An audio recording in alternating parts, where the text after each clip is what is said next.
राधे राधे, जय श्री कृष्णा दोस्तों। तो आपके साथ आज ऐसी कथा शेयर कर रही हूँ जो भगवान को भोग लगाने का फल है। ठीक है, जो भगवान को भोग लगाते हैं उसका क्या फल देते हैं वो। ये कथा उनके लिए है जो हर चीज भगवान को भोग लगाकर अर्पण करके खाते हैं। मतलब सबसे पहले अपने प्रभु को भोग लगाएंगे, उसके बाद उसको प्रसाद रूप अपने पूरे घर में बांट करके खाएंगे, है ना। तो उसका क्या फल होता है, तो उसी के ऊपर ये कथा आपके साथ में शेयर कर रही हूँ। अगर आपको ये कथा अच्छी लगती है तो प्लीज़ मेरे वीडियो को लाइक शेयर जरूर कीजिएगा, चैनल को सब्सक्राइब भी कर लीजिएगा।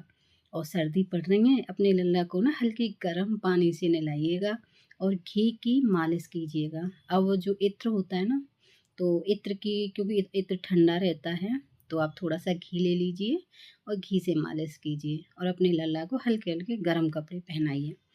तो चलिए फिर कथा सुनाते हैं। जब भगवान श्री कृष्ण जी सुदामा जी को तीनों लोगों का स्वामी बना दिया था, तो सुदामा जी की संपत्ति देखकर यमराज जी से रहने गया। तो यम जी ने भगवान जी को नियम कानूनों का पाठ पढ़ाने के लिए अपने वही खाते लेकर द्वारका पहुंच गए। भगवान के से कहने लगे कि अपराध क्षमा करें भगवान, लेकिन सत्य तो यह है कि यमपुरी में शायद अब मेरी कोई आवश्यकता नहीं रह गई है। इसलिए मैं पृथ्वी लोक प्राणियों के कर्मों का वही खाता आपको सौंपने आया हूँ। और इस प्रकार यमराज जी ने सारे वही खाते भगवान जी के सामने रख दिए। भगवान जी मुस्कुराए और बोले, यमराज जी, आखिर ऐसी बात क्या है जो इतना चिंतित लग रहे हो। यमराज कहने लगे कि प्रभु, आपके क्षमा कर देने से अनेक पापी एक तो यमपुरी आते ही नहीं है, वे सीधे ही आपके धाम को चले जाते हैं।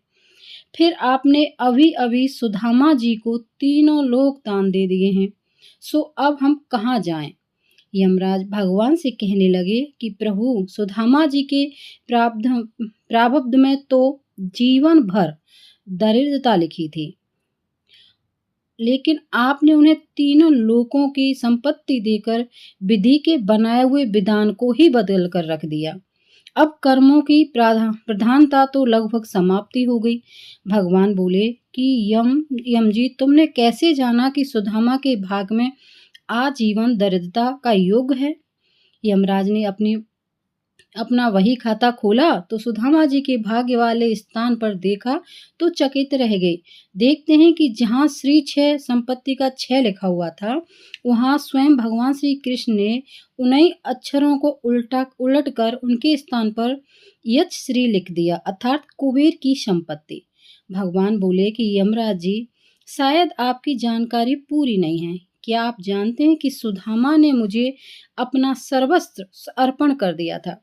मैंने तो सुदामा को केवल उसकी उपकार का प्रतिफल उसे दिया है। यमराज बोले कि भगवान, ऐसी कौन सी संपत्ति सुदामा जी ने आपको अर्पण कर दी, उसके पास तो कुछ भी नहीं था। भगवान बोले कि सुदामा जी ने अपनी कुल पूंजी के रूप में बड़े ही प्रेम से मुझे चावल अर्पण किए थे, जो मैंने और देवी लक्ष्मी ने बड़े प्रेम से खाए थे।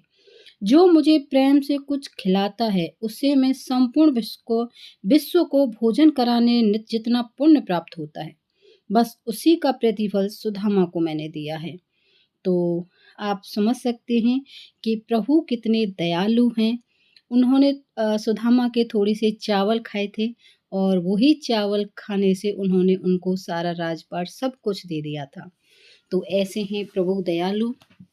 तो आप सब भी अपने भगवान को, जिन भी भगवान को मानते हैं, उनको पहले भोग लगाइए। उसी प्रसाद को आप सभी ग्रहण कीजिए, अपने पूरे खाने में उसको मिला लीजिए। उसके बाद फिर सभी मिलकर के उसे ग्रहण कीजिए। इससे बहुत ही बड़ा फल प्राप्त होता है।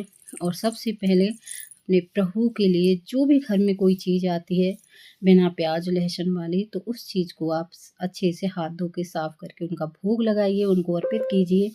उसके बाद ही आप सब ग्रहण कीजिए, तो इसका फल बहुत ज़्यादा मिलने वाला है आपको।